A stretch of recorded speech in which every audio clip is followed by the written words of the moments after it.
What is up, guys? It is Lepore back to you with another video, and it is currently 1 a.m. in the morning. Such a great time to recording a podcast, if I do say so myself.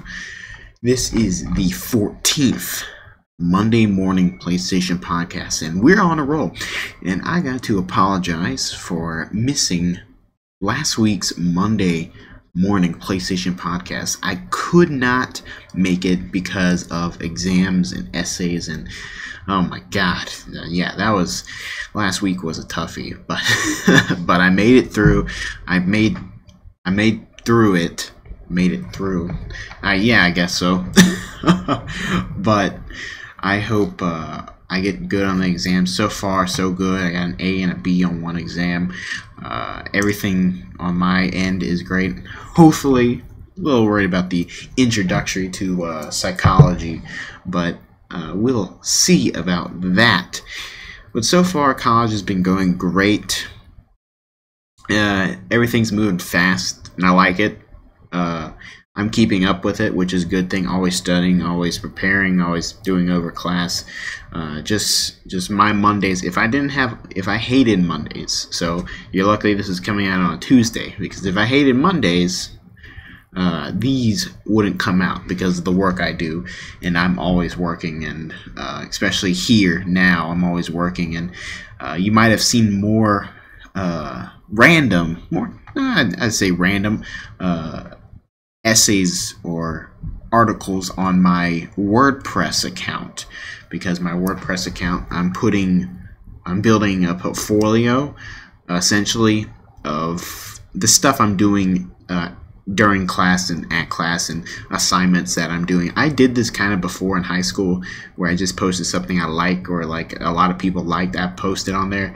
If you go back to my older articles, those are what some of them are. There's the slam poetry one I really like, and a lot of people really like that. I wrote it by myself, and yeah, a lot of people really like my slam poetry one. So if you haven't watched, or if you haven't heard or read it yet, I would definitely check that out if you could. Thanks, Miss Hancock. But I got the job. I'm finally working. I've worked 3 days so far. Today I work another day at 8 o'clock, so let's see where we at. But let's see when I can get this thing up. It's freaking 1 o'clock right now, and if I get it up by 6, that would be a miracle. But I don't know, because I have to write another article. It's just a whole mess, and so it's again, like I said, it's constantly on the move, constantly just one thing after another. I'm making sure I get sleep, but tonight might not be a day I get sleep. We'll see about that. I'm continuing on this weird journey I call my life, which is that sounded really corny. But I'm glad you guys are here listening to me, watching me, I guess. That's kind of weird. But I'm glad if you guys are joining the podcast, and I do get a somewhat of a response from peers, more teachers that are watching this stuff, and more people, because the more I do this, the more I get better, and the more I'm improving. Every time I'm trying to think of new ways to do things, and I can't stream that often because of, you know, schedules and stuff, but I try to make YouTube videos. I'm trying to make freaking Destiny YouTube videos. I'm trying to spend some time making Destiny videos. I do the podcast, but I don't want to do just the podcast. I just don't want my feed just being a podcast all the time, because then it's not a YouTube channel anymore. At least that's what I think. I need a variety of stuff, and so that's what I keep pushing myself to do when I have time. Again, I'm in college, so I'll be doing a lot of studying and a lot of writing and a lot of researching all the time. But I gotta make time to do club stuff too, and I gotta manage my career, my job I have here. It's just a lot of stuff, but the grind keeps me motivated and keeps me energized to keep going on. I guess that you can put it like that. But I hope you guys are having, or had, a good Monday morning. But today's Tuesday.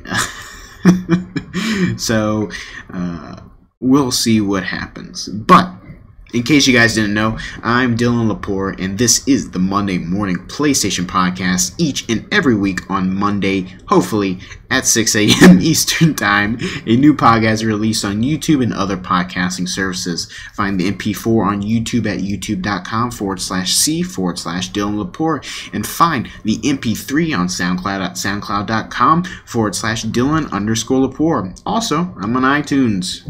Woohoo! If you want to throw me a couple bucks, head on over to youtube.streamlabs.com/Dylan Lepore. It helps me keep this channel running and helps me pay for my SoundCloud subscription, which is necessary to keep this podcast running. So thanks for everyone that is donating. Thank you. Keep donating. I'm gonna try to think of something special to do for my donators. I'm not opening up a Patreon, but I'm trying to keep the people that are helping nice and communicating with them. Just because me communicating with them one-on-one is good. Not good enough for some people, but it's good. I'm communicating. I'm always like, if you message me, you got a 90% chance.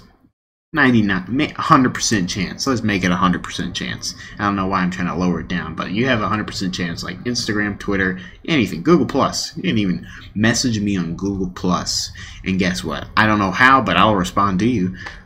I don't know how. Google Plus. But I do not have a Snapchat, and I'm still contemplating if I want one. All the cool college kids, have Snapchat, and they're like, "Oh, I love the filters," and I'm like, "I don't love the filters," and I'm like, "Yeah, I don't like filters. I don't like my face looking at like a bunny or a rabbit or a dog. I stick my tongue out. The dog, and then and then Facebook and Apple are like, "This is the future. You can move your face, and the dog moves its face too." I'm like, mind blown. I'm like, oh my god, this is insane. This is some next level crap right here, guys. Like, I'm serious. Like, oh my god, face recognition. It's the future. Oh my god. But yeah, again, that went way off track. But thanks again for donating, and remember to check me out on iTunes. Subscribe. Shout out to Victor on PlayStation for subscribing to my podcast on iTunes. And remember, SoundCloud and YouTube and various websites. WordPress. Just look up Dylan Lepore, dylanlepore.wordpress.com. Twitter at Dyanslegos. Not Dyanslegos. Legos? Yeah, I think it's Dylan's Legos. Maybe. It's Dylan Lepore. That's easy to look up. All you type is Dylan, it was the first thing that popped up. No, that was because I followed that guy. I don't know. I'm controlling 3 Twitter accounts right now, including mine, and so I'm also multitasking a lot. It's pretty insane, but I really like it. It's interesting how I'm doing this, and follow. If any of you guys are at Radford or like to hear about Radford news, follow rad____. That's 3 underscores at rad____news. Follow that. Do it. Also, the Career Center at Radford. I also help manage that. But it's been a pretty cool ride, but you guys are here for some PlayStation news and me being funny and comical and maybe some insightful information that you guys like to hear. I need to get a boom stand for this mic. Hello. I need to get a boom stand, or I don't know what they call it, but I need to get one of those. I think I can rent one, but I want to buy. It's like, it's going to cost me like $15. I don't know, maybe for a cheap one. But let's get into the news. PlayStation Plus subscribers are counting down to the PlayStation Plus October 2017 reveal. So this one right here, I'm going to put the mic closer to my face. Sorry for that. This comes from express.co.uk. its website, and with the month almost coming to an end, fans should find out sooner rather than later. The next batch of PlayStation Plus games are expected to be announced on Wednesday, followed by a release the following Tuesday of the PlayStation Plus games. While the lineup remains a mystery, fans are expecting a horror game to be included in the package because of Halloween's coming up, obviously. Maybe, Outlast 2, that, or Whistleblower.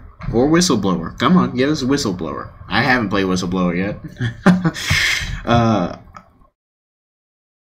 Some fans are speculating that a Resident Evil game will be included similar to last year. That would be cool. This could be either Resident Evil 0 or Resident Evil 2 Resident Evil Revelations 2. That sounds weird. Unless there's a leak beforehand. We should find out September 27th, which is in a couple days, which is Wednesday. And sorry about that. My phone just rang. Ring-a-dang-dang.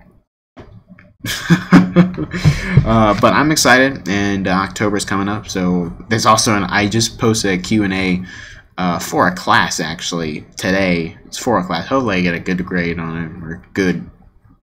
Hopefully I did good on it. I don't know. You guys can tell me. It's a Q&A on my WordPress website for Halloween, so that tickles your fancy. Also, from the same website, Sony has struck a blow to the Xbox One X with some stunning new PS4 Pro gameplay footage. Sony revealed a brand new Shadow of the Colossus gameplay trailer at the Tokyo Game Show, the TGS, providing that the PS4 Pro is no slouch. The video highlights some of the game's improved lighting, shadow, and particle effects captured on the PS4 Pro. The video also highlights some of the game's superior animations. Sony also confirmed that the Shadow of the Colossus remake would run in 4K on PlayStation 4 Pro. Also, from the same website, express.co UK, the PlayStation 5 release date could be pushed back to 2020, a new report has suggested. In commercials reported by PSU, industry analyst Michael Patcher said, "I think that's exactly when you'll see I think that's exactly when you'll see one PlayStation 5 2019 or 2020, and if I had to bet, it's 2020. Sony's marketing so much money with the PlayStation 4 that I think they'll continue to milk it as long as they can milk it." It's going to be a while. I mean, like, it's going to be definitely a big while. And I still have my old PS4, the first one that came out launch day, and it's still working. Nothing has ever happened to it. It still works. All the buttons work. It hasn't errored, hasn't pooped on me. I don't know what people do to their PS4s to make it do that. And he also states, and I think the natural extension of that is that the PS4 Pro becomes the default PS4, and they just knock that price down to $250 when they can and keep selling it. A ton of those. The PlayStation 5 is probably going to be their real 4K device, and so if it just feels to me that they're not going to launch the PlayStation 5 until sales monument for the PS4 slows, and God, man, and it just hasn't. Need some water. That's some good water. So, you certainly get through 2017 and 2018, and I just don't see it showing in 2018, which should prompt them to launch something in 2019. If that slows in 2019, they're probably launching it in 2020. So that's very interesting. Got to keep up with the PlayStation Experience events, and definitely E3. Providing that the PS4 Pro is no slouch, the video highlights some of the game's improving lighting, and I already read that. What is this going on?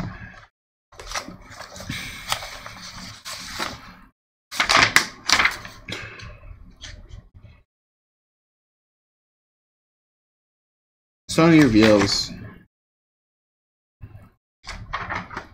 I don't know what I was just doing. Sorry about that. Not furthermore, but continuing on with the news. My roommate. Continuing on with the news, Bloomberg.com stated PlayStation boss sees limited potential for handheld gaming, which I disagree, but I'm a minority, I guess. Sony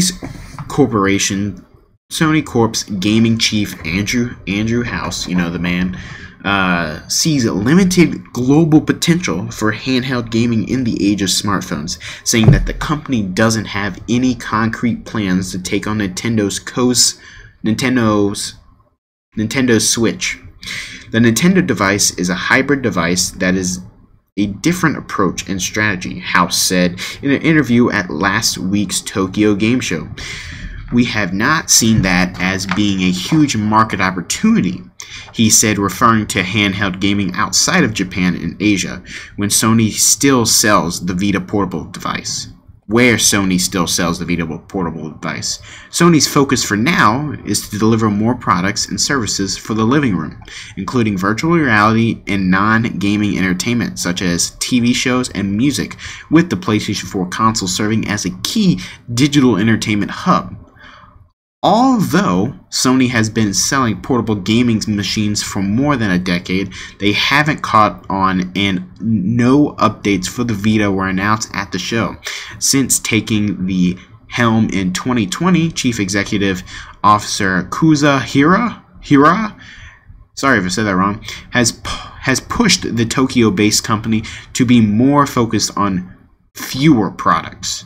The Vita experience was that outside of Japan and Asia, where there was not a huge demand, House said. The lifestyle shift toward the dominance of smartphones as the single key device that is always with you was the determining factor. Some game developers have been anticipating a new Vita device, the latest iteration of the PlayStation PSP handheld gaming machine that was introduced in 2004. While the PSP has sold well, shipments of portable machines have been steadily declining, according to data from Sony and VG Charts. Developers who create games for PS4 and Vita will stop working on Vita without an update, said Hideo Fushima, an analyst at ACE Research Institution. They'll develop for the PS4 and Switch. I don't really like that.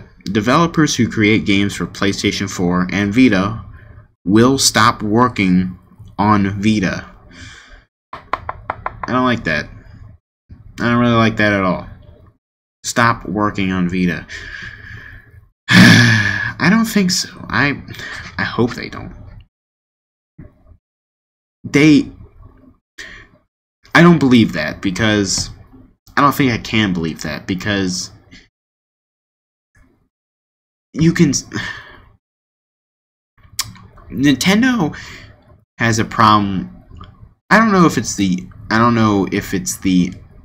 forget, it was a interview, but I don't know if it's the mechanics, but what I'm about to say is that Nintendo has a problem with indie games, because they gotta have the AAA games, and they had to have the third-party AAA games too, and so they're working on those, but they're not really big on really like advertising as much as Sony is with the indie games, and that could be a big problem for smaller indie companies making these Nintendo Switch games.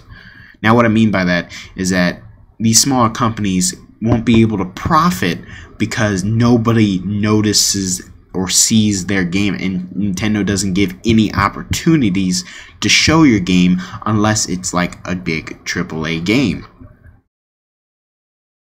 Now, they could be changing this in the future. They could be going more of the indie, not the indie route, but, you know, shifting more advertising or some advertising to indies, because like, imagine if I start a company and I make an indie game and I want to put on the Switch. I put on the Switch, doesn't, like, couple people buy it, and then after that nobody buys it, nobody sees it, nothing. It's like new on the store, and then after that it's gone.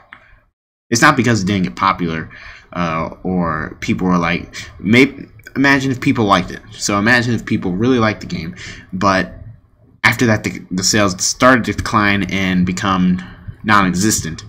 That's because of their advertising. Nobody saw their advertising, nobody saw nothing. And so that's why I don't think they're going to go towards the Switch, as a lot of people might think. It's just, I don't think a lot of people will do that, because this Vita is such a indie device now that all these companies, all these magazines, all these podcasts, always related to the PS Vita, and I don't think it's going to go anywhere as of right now, because they're being played. The place that the indie games are being played is on the Vita, and that's the point I'm trying to drive here. It's on the Vita. If it's an indie game, they're on the Vita, and the system is easier to work with, actually, especially for developers. And there's always tons of games. Go on PlayStation Plus and you can download so many indie games for free every month for your PS Vita. Never-ending games, literally never-ending games. I have my back catalog for PlayStation Plus is just way too much, and I don't know what to play anymore. But I hope you think about that, and tell me what you guys think down below about that, because that is a kind of a serious topic, and I'd like to know what you guys think about that in indie games and marketing, and how Nintendo works with indie games and stuff like that. And hopefully they change the way they do that to get more indie games noticed. But I know for right now that it's going to stay on the Vita. But I don't know for how long. But a lot of people still play the Vita. A lot of people still buy indie games. And a lot of people still play indie games. So take that for what you will. And tell me down below what you think in the comments. And we'll continue on with the article. Konami Holdings Corp, Square Enix Holdings Corp, and other large publishers prefer to create games for multiple platforms so that they have a bigger potential market of buyers, regardless of whether they own the PlayStation, Microsoft's Xbox, or personal computers. Naturally, to reach as many people as possible, we'd prefer to release our products on various devices, said, I'm gonna say this, I'm gonna butcher this name, Takauki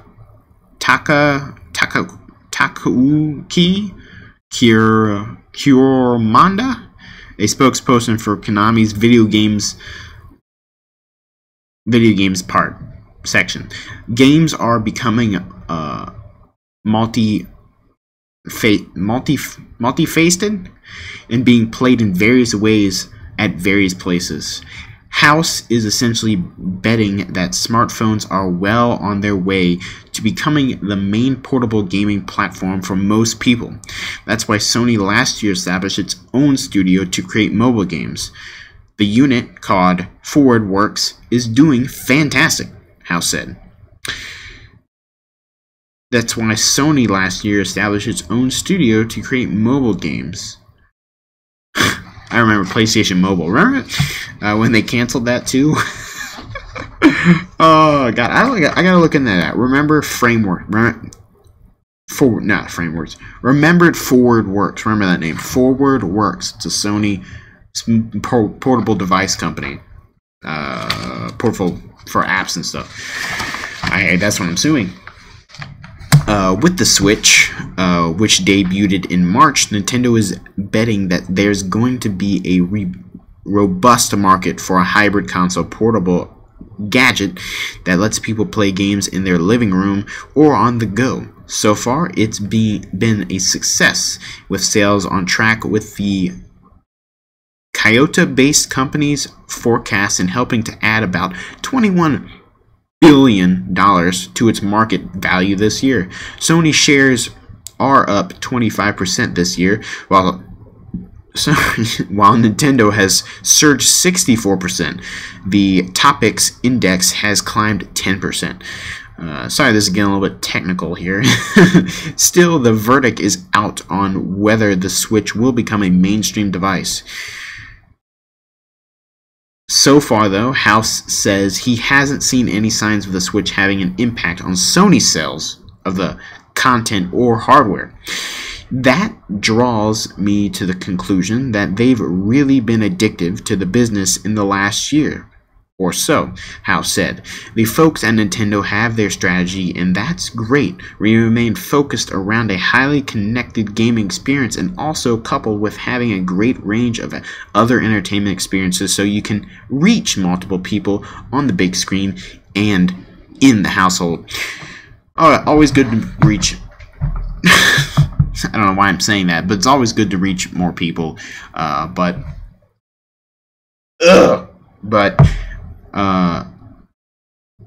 Vita is definitely going to stay around, and the Switch is going to stay around. But the Switch is not. What they're saying here is the Switch is not Sony's thing, and they'll be fine. They'll be hard to market that for Sony, and they just don't want to steal ideas. They don't want to be like copycats. If you understand, because essentially they'll be building a new console when they already have the PS Vita, the PlayStation VR, and the PS4.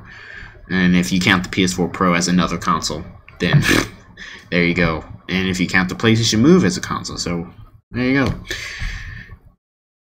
Yeah, that was kind of a long article. I think we have a longer one, but let's continue. Hands on. Detroit Become Human hits at huge potential. I think I saw somebody playing this article. This is from Push Square. Not playing this game. I think it was on IGN. I think I saw somebody playing this demo or something. I don't know. But this is a Push Square article. Quantic Dreams probably doesn't get enough respect, and they don't.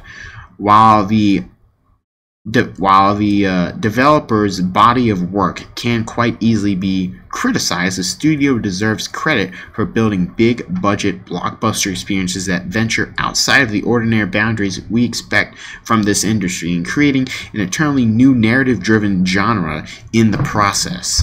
I guess they get criticized because it's not. They're like, you guys are not making video games. Some people say that about Naughty Dog too, with Uncharted and The Last of Us. Like, it's not a video game, man. It's just a cutscene. You know, it's not gameplay. I'm like, just relax. It's gonna be okay. We can make it through this. Okay, it's just a cutscene. It just builds on the story and tells us information that they can't relay unless you want to read some text. Unless you were to read a piece of paper, because I know that piece of paper you found on the ground, you're not going to read it. You're not. You like, I hate lore. I just want gameplay all the time. I'm just like, chill out. I like playing single player games. I like playing by themselves. I like immersing myself in the game, in the experience. A lot of people are like, just like, I want to shoot stuff. Let me shoot stuff. Ah, war, death, killing. Wait till Wolfenstein comes out. Probably people are going to be like, no, cutscene, screw that. I'm like, why?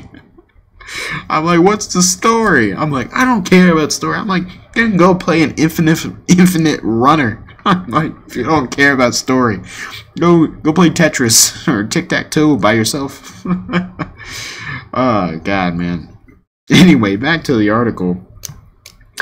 But as the studio's unique choices focused format has been borrowed by the likes of Until Dawn and The Walking Dead, the decisive Beyond Two Souls somewhat dropped the ball. There's no question that Ellen Page's performance was superb in the supernatural affair, but the writing was messy, and all of those important decisions that coupled Heavy Rain to the top of the charts were largely dropped.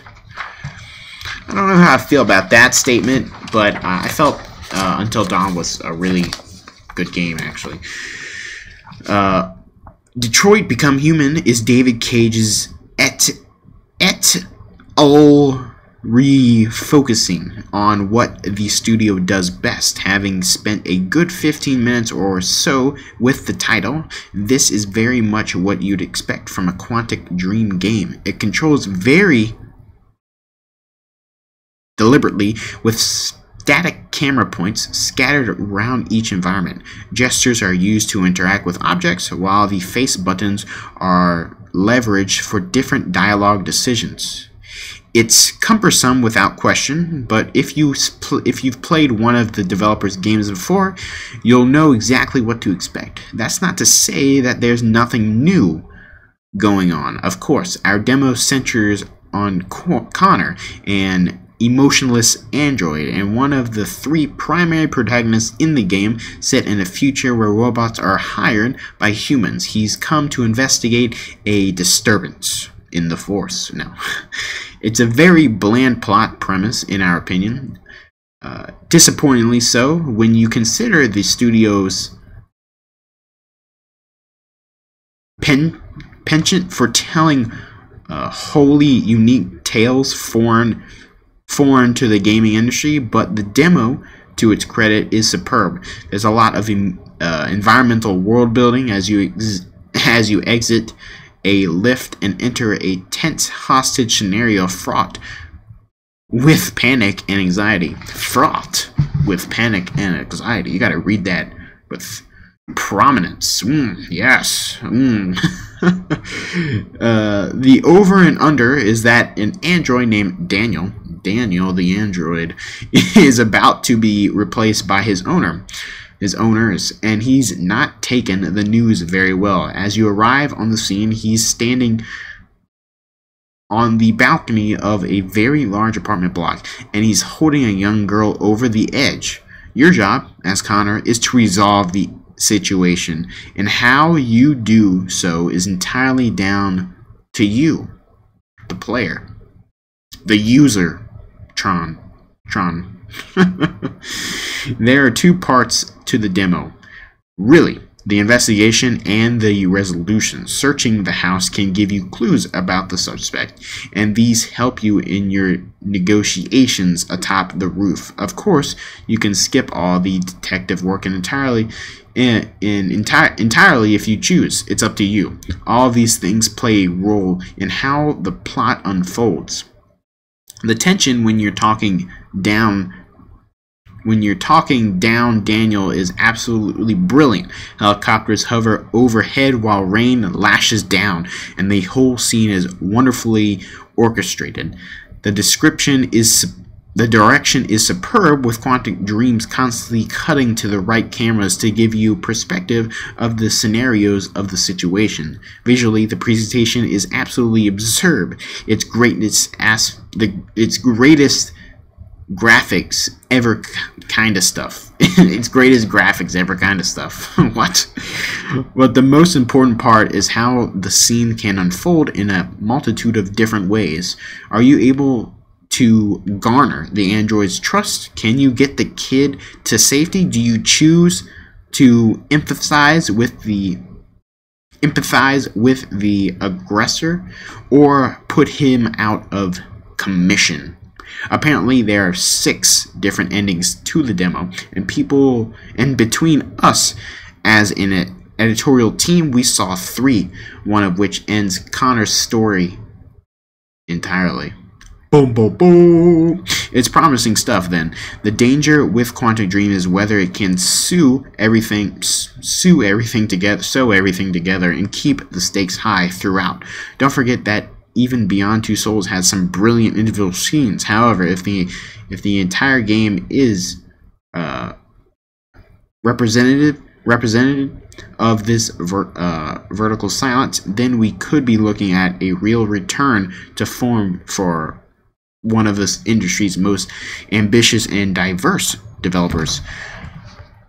And to note that this is their 3rd game they're making, and so these games aren't easy to make, but they love making these, especially David Cage. David Cage is like, I want to write some more. David Cage, awesome guy, and his games are brilliant, especially Beyond Two Souls. I really like Beyond Two Souls. I think I was like the only one to like Beyond Two Souls. So I was like, this is cool with your like moving and stuff. I don't know. And Heavy Rain was really good too. But I guess that's just my opinion. Who cares about my opinion, right? Oh god. So looking back on the 20 years of Sucker Punch, yes, it's been 20 years since Sucker Punch first released their game, and that game is called Sly Cooper. Actually, not in particularly, but we'll move on. This is PlayStationBlog.com, so it's actually blog.us.playstation.com, which is somewhat confusing. But that is there's an article from them. So looking back on 20 years of Sucker Punch, all of us at Sucker Punch are looking forward to a big anniversary. And hold on, before I continue this, also Insomniac changed their logo. I don't know if you guys saw that, but Insomniac changed their logo. They got a new logo design a couple last week. Yeah, that sounds right. Last week, and they took away the moon, man. They made it more like stylish and more like modern, but they took away the moon, the Ratchet and Clank moon. They took it away. I don't know how I feel about that. They took away the moon. They took away the stamp mark from all the way back to when it used to be a giant O for Spyro. I don't know how I feel about that, but I guess I gotta get used to it now. I don't see a giant moon, but I don't know. Lots of people commented, was like, "Where's my moon at?" I was like, I don't know. I want the moon too. But let's move on to Sucker Punch. We're about to turn 20 years old. Unfortunately, we didn't have enough room to invite all of you to our anniversary party, so we did the next best thing. We added Infamous Second Son to your instant game collection this month. Have fun. Go nuts. Long ago, in October of 1997, 5 friends and I left cushy jobs at Microsoft, some crappy office space down the street, grabbed some crappy office space down the street, and got to work on our first game. We've been Team Sony for a long time, but our first game was actually for the Nintendo 64, Rocket Robot on Wheels, a lighthearted physics-based platformer starring a plunky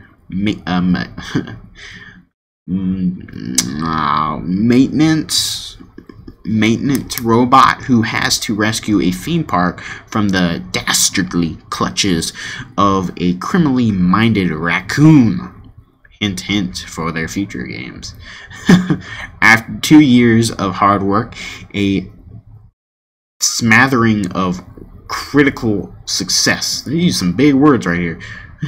And a somewhat timid response from the game's buying public, we took one important thing away from the project. Criminally minded raccoons. See, what did I just say?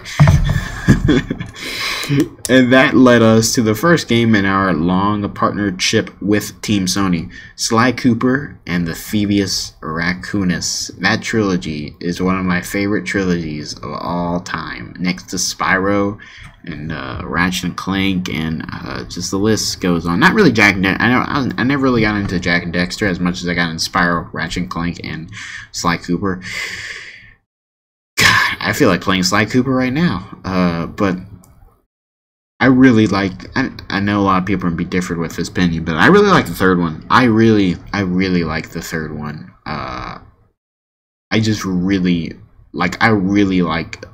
I think I played the second one so much that I got tired of it, and I really like the third one. I like how it brings all the characters. I like how the environment, you have more stuff to do. It's more varied, and you just have the different environments are super cool, like the airplane scene, and just like, and I love the ending of the first Sly Cooper game with clockworks and all that fighting and stuff. Spoiler alert for you guys. But I love freaking the Ratchet and Clank series and Sly Cooper series, and Spyro is all-time favorite. All-time favorite. God. It just brings me back, and I just want to go back and play them right now. God. And that led us to the first game in our series, Thieves Raccoonus. By the way, I still can't believe we put fake Latin words in the title of our first big game. Every time I start to type Thievius, I have to look up how we spelled it, just so you know, whenever we want to remember some detail about our old games, like how to spell Thievius. We search the internet. Those of you behind the awesome Sly Cooper and infamous websites have our eternal gratitude. We've relied on you countless times over the years. Oh God, I freaking love those wiki websites, because I go on the Spyro website and the Spyro forums, and I'm just like, Spyro. And then they have this specific, they have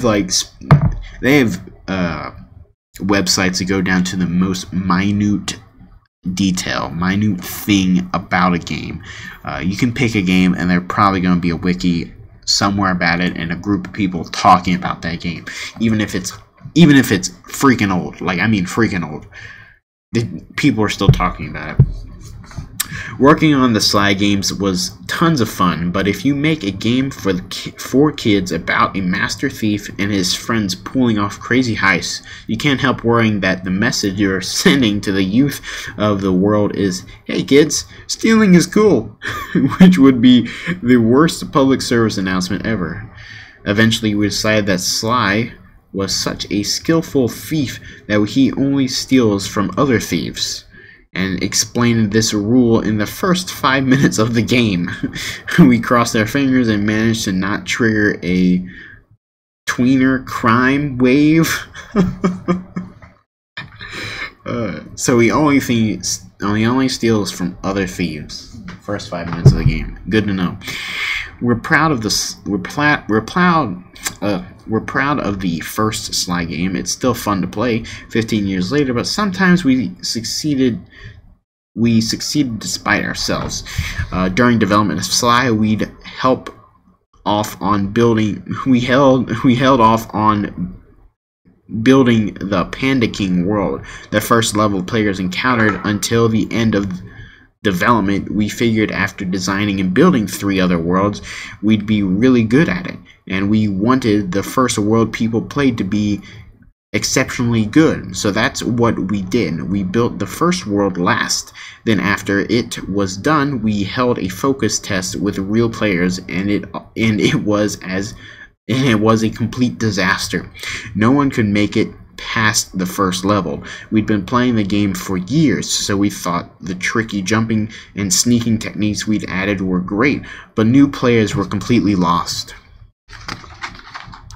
This caused mild panic.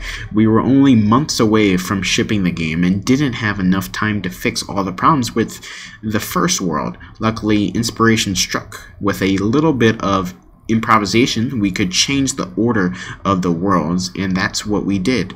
We invented, I think the panda one was last. We invented a new move to learn on the Panda King world. The internet just reminded me that this move was invincibility. Moved it from first to fourth in the order of the worlds, and managed to escape the mess we made of things. After 7 or so years of Sly Cooper, it was time for a new challenge, and we left toon shading behind. Come on, man, you don't like toon shading? We set out to make a game that told the sort of superhero story we all loved. Eventually, that game turned into Infamous, but that's not how it started. At first, we were building a superhero version of Animal Crossing. You roamed your city, tracked down criminals, helped. This is how games all start. They all start at the basics, like generic, and then you build upon each generic with unique ideas. Note that. I'm going to take that to the bank. At first, we were building a superhero version of Animal Crossing. You roamed your city, tracked down criminals, helped out the cities, and did some light zoning work around the way. The best superheroes have alter egos, right? So your alter ego was a properly developed deciding where to put the pet shop and tiki bars the citizens were demanding. Sounds awesome, right? Well, it wasn't. After 6 months of experimentation, we gave up on property development and focused on superhero action. If you played Infamous, you're probably wondering why I haven't mentioned karma yet. That's the point of an Infamous game, after all. Waking up with superheroes and deciding how you're going to use them. Superpowers and how you decide to use them. Surely we switched from pet shops and tiki bars to karma. Unfortunately, no. We didn't have parkour in the game either at that point. Midway through development, the awesome French parkour action movie District B13 hit our local theaters, and we were inspired to spend a couple of years trying to bring it to life. Karma was also sort of an accident. On the teeth time trying to explain our game, this time to our friends in Sony marketing, we ran through the premise. You wake up with superpowers and you're a bike messenger, but you can climb around the city, and you have to decide whether you're a good guy or not, and you throw sharpened bike gears at people. And you have a friend named Zeke. And wait a second, the marketing guys said, you get to decide whether you're good or evil? That sounds cool. And they and they were right. 5 Infamous games later, they're still right. 5 Infamous games? 5 Infamous games later. 5 Infamous games later. 5 Infamous games later. What does he mean by 5 Infamous? We made some good decisions along the way. 2. Sucker Punch history isn't an uninterrupted string of near escapes from dumb mistakes, but those stories are a lot funnier, and if we can't wait to tell you the stories yet to come. Thank you for all your support of Sucker Punch over the last 20 years. We couldn't have done it without you. Enjoy, Second Son. What does he mean by 5 Infamous games? 5 Infamous games later. 5 Infamous games later? What is he talking about? This is insane. I gotta look this up. Hold on, guys. 5 Infamous games. 5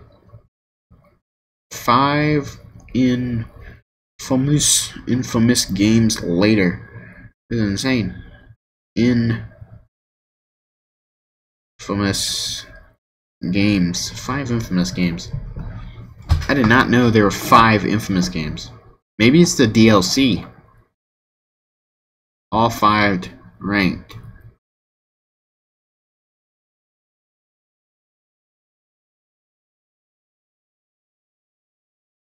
What? Read full story. Come on, load. I will find this for you guys. 5 Infamous games. Did not know that.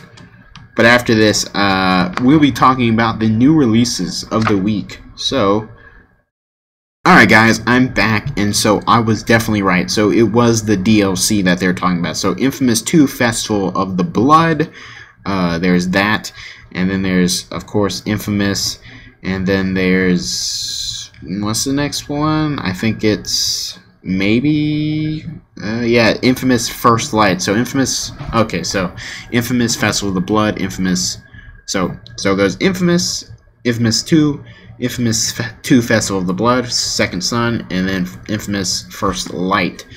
So those are the 5 Infamous games they were talking about, which the other 2 are technically DLC, or another game entirely, actually. I think they sold them entirely different, separate, but sorry about that pause for a second. I had to see what they were talking about. I was like, 5 Infamous games, it has to be a freaking DLC. And I was right. So, new releases for this week, and I'm going to tell you straight up what they are. Blue Reflection, PS4 Digital Retail. Fallout 4 Game of the Year Edition, PS4 Digital Retail. FIFA 18, PS4 Digital Retail, out the 29th of September. Firefighters Airport Fire Department, PS4 Digital, out the 28th.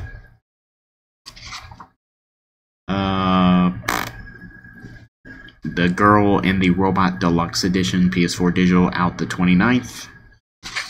And I think that is about it. There's one more I wanted to read. There's Outcast Second Contact, PS4 Digital, out the 29th.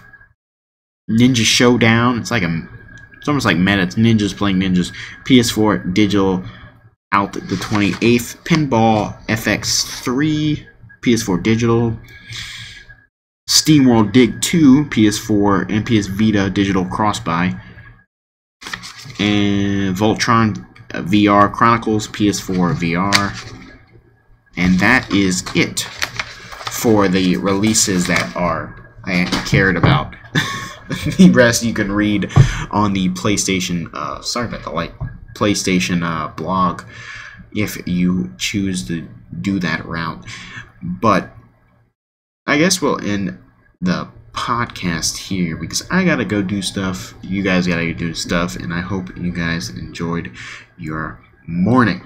So, with that, in case you guys didn't know, I'm Dylan Lepore, and this is the Monday Morning PlayStation Podcast. Each and every week on Monday at 6 a.m. Eastern Time, a new podcast released on YouTube and other podcasting services.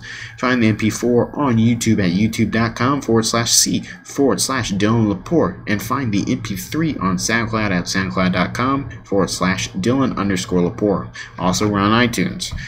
If you want to throw me a couple bucks, head on over to youtube.streamlabs.com/Dylan Lepore. It helps me keep this channel running and helps me pay for my SoundCloud subscription, which is necessary to keep this podcast running. So thanks for everyone that is donating. Thank you, thank you, thank you. And remember, comment down below, subscribe, follow me on the Instagrams, the Twitters, Dylan Lepore. Everything is it's either Dyanslegos or Dylan Lepore. It's all interconnected.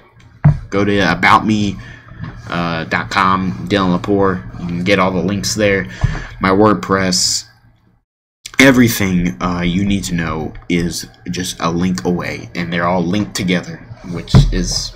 And there's also this great thing called Google. You can just type in my name, search stuff. So thanks for supporting this.